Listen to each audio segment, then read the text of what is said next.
क्योंकि ये गुमराह करना चाहते हैं। ये हमें हमारे हकों से, हमारे अधिकारों से, हमारे मूलभूत सुविधाओं से 5 साल वंचित रखा गया है। आप लोग जाइए अपने गांव-गांव में, कहीं इनके बोर्ड दिखा होगा तो बताइए, कहीं इनके विकास काम हुए तो बताइए, इनका कहीं पे अपने हकों के लिए, अधिकारों के लिए इन्होंने बात की तो बताइए। इन्होंने कहा संसद में जाकर कि यहाँ पे जो आदिवासी निवास करते हैं, जिस भूमि में रहते हैं, उनको करोड़ रुपए लो और इनका पुनर्वसन करो। डंके की चोट में उसने कहा है कि हमने उसका बदला लिया और उसको घर में बिठाया है। तो क्या तमाम क्रांतिकारियों का हम तहे दिल से धन्यवाद करते हैं। केस वापस लिया जाता है, पर मेरे गोर गरीब अपने जमीन के लिए अतिक्रमण जो था, अपने जानवरों के लिए चराने के लिए, अपने घर बनाने के लिए लकड़ी ले, इनके केस वापस नहीं लिया गया। करके आपके माध्यम से हमारा विनती है कि संसद में आवाज गूंजना चाहिए जिन आदिवासियों पे, जिन गौली भाइयों पे, जिन गौलान भाई पे गुनाह दाखिल किए, और समस्त आदिवासी भाई, गौली भाई, गौलान भाई का गुनाह वापस लिया जाए। ये विनती है। आज हमारे कई गांव का विकास नहीं हुआ। आप सोचिए, समझिए कि आजादी के 75 साल हो गए, जगह जगह में देश ने जश्न बनाया। मोदी जी ने कहा कि 75 साल हो गए, आपके घर के ऊपर तिरंगा लहराए। वो आपको बताना चाहते हैं कि जिस घर के ऊपर तिरंगा लहरा रहा है, उस घर में रहने वाले कुटुंब के परिवार में खाने के लिए अनाज नहीं है। जिस घर में लोग रहते हैं, जिस क्षेत्र में रहते हैं, उस क्षेत्र का विकास नहीं है। आज भी हमारा 22 गांव में लाइन नहीं है। आज भी हमारे 50 गांव में अच्छी रोड नहीं है।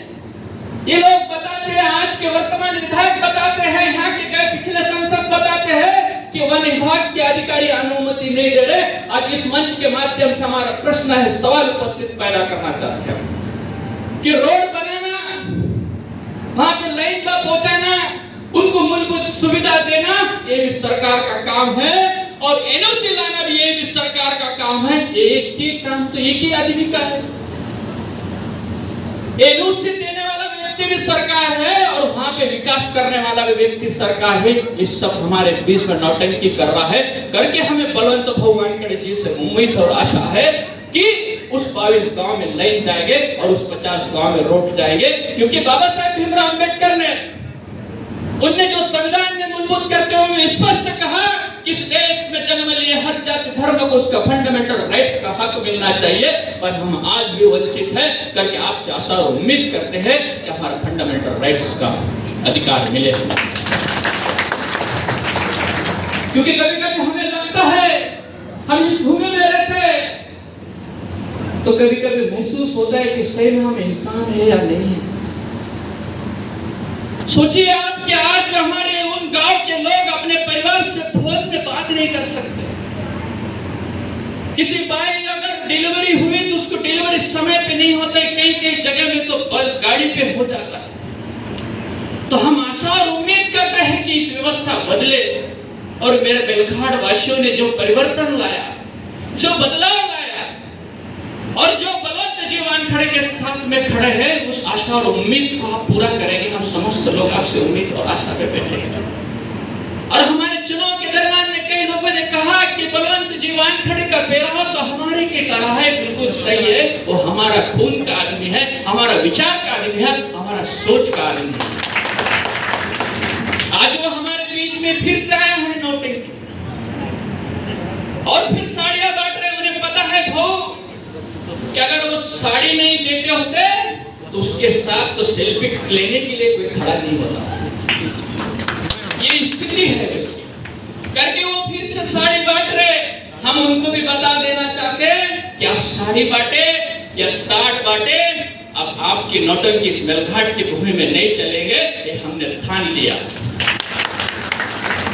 क्योंकि ये गुमराह करना चाहते हैं। ये हमें हमारे हकों से, हमारे अधिकारों से, हमारे मूलभूत सुविधाओं से 5 साल वंचित रखा गया है।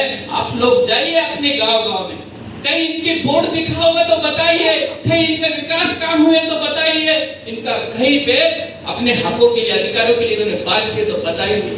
इन्होंने कहा संसद में जाकर कि यहाँ पे जो आदिवासी निवास करते हैं, जिस भूमि में रहते हैं उनको करोड़ रुपए दो और इनका पुनर्वसन करो। डंके की चोट में उसने कहा है करके हमने उसका बदला लिया और उसको घर में बिठाया है करके आप तमाम क्रांतिकारियों का हम तहे दिल से धन्यवाद करते हैं करके हमारे तालुका अध्यक्ष ने कहा कि समय का अभाव है और ये चुनावी मंच नहीं है।